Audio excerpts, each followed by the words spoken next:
Hai adik-adik, berjumpa lagi dalam Talenta at Home. Bersama Kak Pian kita akan membahas tentang struktur teks cerita sejarah. Oke, seperti yang kita ketahui sebelumnya bahwa teks cerita sejarah termasuk kepada teks fiksi. Oke, sama seperti teks fiksi yang lainnya, Adikku, struktur teks cerita sejarah juga sama dengan teks fiksi. Oke, langsung saja kita bahas, Adikku. Yang pertama, struktur teks cerita sejarah yang pertama yaitu pengenalan situasi atau orientasi. Oke, di pengenalan situasi atau orientasi ini yang terjadi adalah pengenalan tokoh, setting, dan hubungan antar tokoh. Jadi di orientasi ini, Dekku, biasanya diperkenalkan tokoh-tokohnya, diperkenalkan juga setting atau latarnya, misalnya di mana latar tempatnya, bagaimana latar waktunya, atau bagaimana latar suasananya, dan juga dijelaskan tentang hubungan antar tokoh, hubungan tokoh A dan tokoh B, dijelaskan di bagian pengenalan situasi atau orientasi.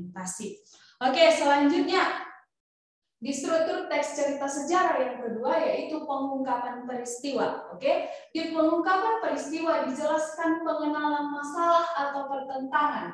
Tokoh mulai mengalami kesulitan. Tokoh mana yang dimaksud? Tentu adalah tokoh utama. Jadi di pengungkapan peristiwa, Deku, masalah mulai diperkenalkan. Oke, dan karena masalah itulah tokoh utama mulai mengalami kesulitan karena tokoh utama sudah dipertemukan dengan masalah. Begitu kira-kira yang terjadi di pengungkapan peristiwa.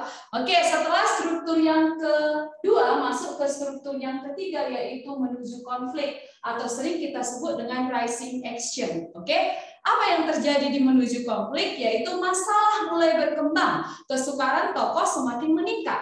Kalau tadi di bagian struktur yang kedua masalahnya hanya diperkenalkan, di bagian struktur menuju konflik, masalah itu berkembang. Oke, masalah itu berkembang dan tentu berhubungan dengan si tokoh utama. Berarti masalah yang dialami si tokoh utama itu dia berkembang atau meningkat sehingga kesukaran tokoh semakin meningkat. Itulah yang terjadi pada bagian struktur menuju konflik. Oke, selanjutnya struktur yang keempat yaitu puncak konflik. Sering kita sebut dengan klimaks. Oke, apa yang terjadi di klimaks yaitu terjadi perubahan tokoh. Jadi di sini di puncak konflik atau klimaks, dinyatakan bahwa apakah tokoh utama itu berhasil atau bahkan gagal dalam menghadapi masalah yang diberikan. Itulah yang terjadi pada puncak konflik atau klimaks. Oke, demikian. Oke, yang kelima, struktur yang selanjutnya yang kelima yaitu penyelesaian. Sering kita sebut dengan resolusi. Oke, tadi kalau di puncak konflik, apakah si tokoh utama berhasil atau gagal menyelesaikan masalah? Sementara di struktur yang kelima, di resolusi atau penyelesaian, nasib akhir tokoh utama. Misalnya, dia berhasil menyelesaikan masalah, tetapi misalnya dia mengalami perubahan dari dia jahat, dia menjadi orang baik, atau dia berhasil menyelesaikan masalah, tetapi dia tetap menjadi tokoh yang jahat.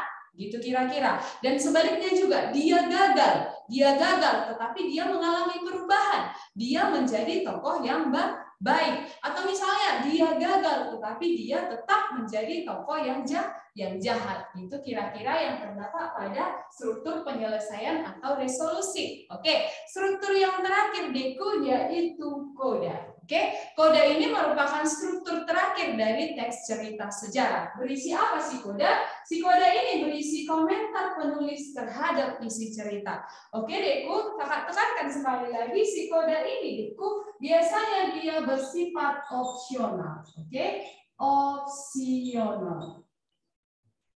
Oke, apa maksudnya opsional? Opsional itu adalah bisa ada dan bisa tidak ada. Kalau ada bagus, kalau tidak ada pun tidak apa-apa. Oke, selain komentar penulis terhadap isi cerita, koda ini juga bisa berisi amanat atau pesan moral. Tetapi seperti yang kakak bilang, koda itu bersifat opsional, Deku, jadi bisa ada, bisa tidak ada. Oke, demikianlah pembelajaran kita untuk struktur teks cerita sejarah. Sampai berjumpa pada pertemuan berikutnya. Tetap semangat!